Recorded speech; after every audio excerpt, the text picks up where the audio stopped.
forget to like, share, comment and subscribe. Hit the notification bell ting to get the notifications whenever we upload the new video. This recipe is available in Marathi as well as English. For English, please refer description below the video to see the ingredients as well as the procedure to follow. Thank you. नमस्कार, मी रेखाच kitchen मध्ये आपणा सर्वांचं खूप खूप मनापासून स्वागत. आज आपण जे नवीनच स्वयंपाक करायला जेवण बनवायला शिकणार आहेत आणि भात प्रथमच बनवणार आहेत त्यांच्यासाठी आपण भात कसा करायचा ते पाहणार आहोत. भात आपण दोन प्रकाराने करणार आहोत.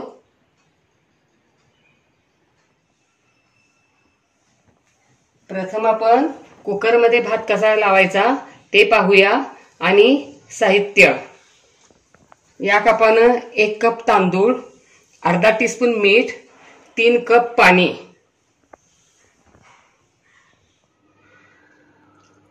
भात खायला सगळ्यांनाच आवडतो, परंतु काही जण वजन वाढते म्हणून भात खात नाहीत. तर आपण आता तांदूळ आपल्या शरीरास कसा फायदेशीर आहे ते जाणून घेऊया. तांदळामध्ये कार्बोहायड्रेट्सचे प्रमाण भरपूर असते. तांदळामध्ये niacin, vitamin D, calcium, fibre, iron, thiamine आणि रायबोफ्लेविन भरपूर प्रमाणात असतात. तांदूळ पचायला हलका असतो, त्यामुळे लूज मोशन्स होत असतील तर गरम गरम भात खाणे चांगले असते. तांदळामध्ये सोडियमचे प्रमाण कमी असते, त्यामुळे ज्यांना हाय ब्लड प्रेशर किंवा हायपरटेन्शनचा त्रास आहे त्यांना भात खाणे चांगले असते. तांदळापासून बनवलेला भात जर प्रमाणात खाल्ला तर वजन वाढत नाही.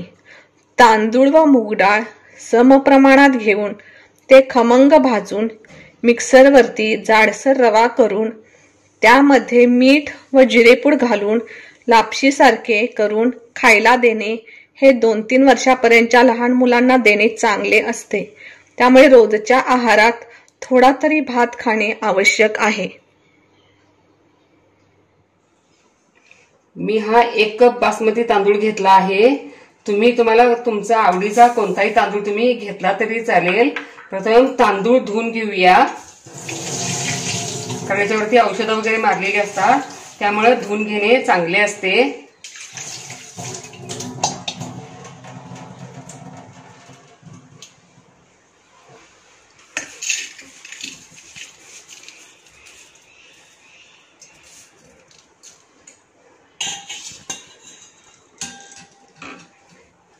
पाणी घालूया,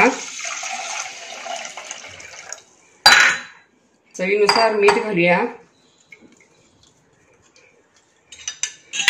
मिक्स करूया.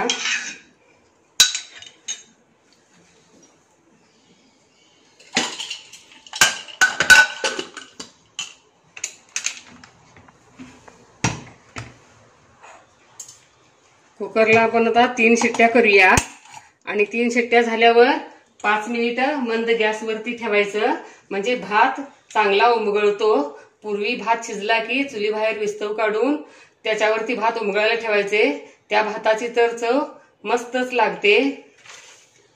कोलम तांदळाचा भात मोकळा होतो, तर इंद्रायणी तांदळाचा भात चिकट होतो. शक्यतो तांदूळ जेवढा जुना असेल तितका चांगला आणि कमी पॉलिश केलेला असावा. हातसडीचा तांदूळ तर खूपच चांगला असतो. आणि तांदूळ कोणता आहे त्या प्रमाणात देखील पाणी लागते. शक्यतो कुकर आतल्या झाकणाचाच घ्यायचा आणि वाफ जाईपर्यंत कुकर उघडायचा नाही. आता वाफ गेली, आपण आता कुकर उघडूया. आणि हा भात आपला आता तयार झाला. मस्तपैकी वाफाळलेला भात तयार. यावरती पिवळं धमक वरण आणि वरती साजूक तुपाची धार. आहा, क्या बात है. आपण आता मडक्यात भात कसा करायचा ते पाहूया. आणि साहित्य, हे मडकं, 4 कप या कपानं पाणी, 1 कप बासमती तांदूळ, पाव कप मूग डाळ, अर्धा टीस्पून मीठ, पाव टीस्पून हळद पूड. आणि आपण आता पाणी उकळायला ठेवूया.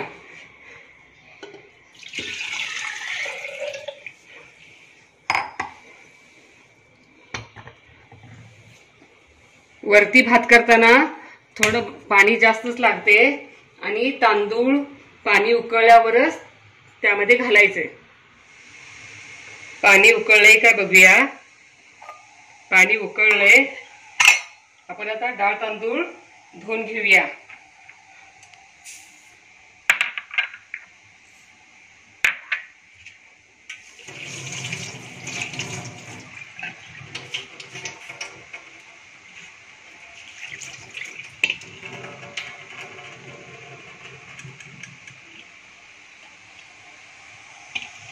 आता यामध्ये तांदूळ घालूया.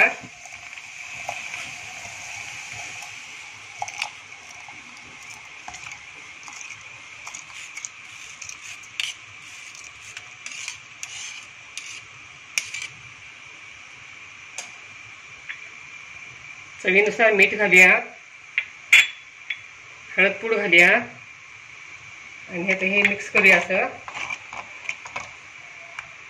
आणि उकळी आल्यावर गॅसची फ्लेम मंद करूया आणि मंद गॅसवरती भात आपण शिजवूया आणि याच्यावरती हे झाकण ठेवूया आणि मधून मधून बघत राहायचं. आपण तिसऱ्या एपिसोडमध्ये श्रीखंडासाठी दही मडक्यात कसे लावायचे ते पाहिले होते. तुम्ही तूर डाळ, मसूर डाळ, मूग डाळ अशा वेगवेगळ्या डाळी वापरून असा भात करायचा. जर मडके नसेल तर अशा पद्धतीने पातेल्यात भात केला तरी चालेल. मडकं मातीचं असल्यामुळे त्याच्यापासून आपल्याला कॅल्शियम मिळते.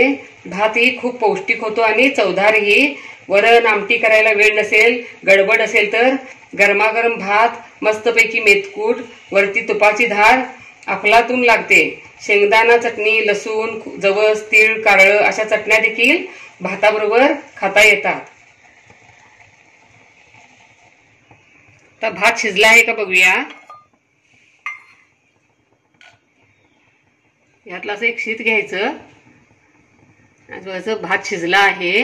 ज्याप्रमाणे म्हणतात की शीतावरून भाताची परीक्षा. आणि आपण आता गॅस बंद करूया.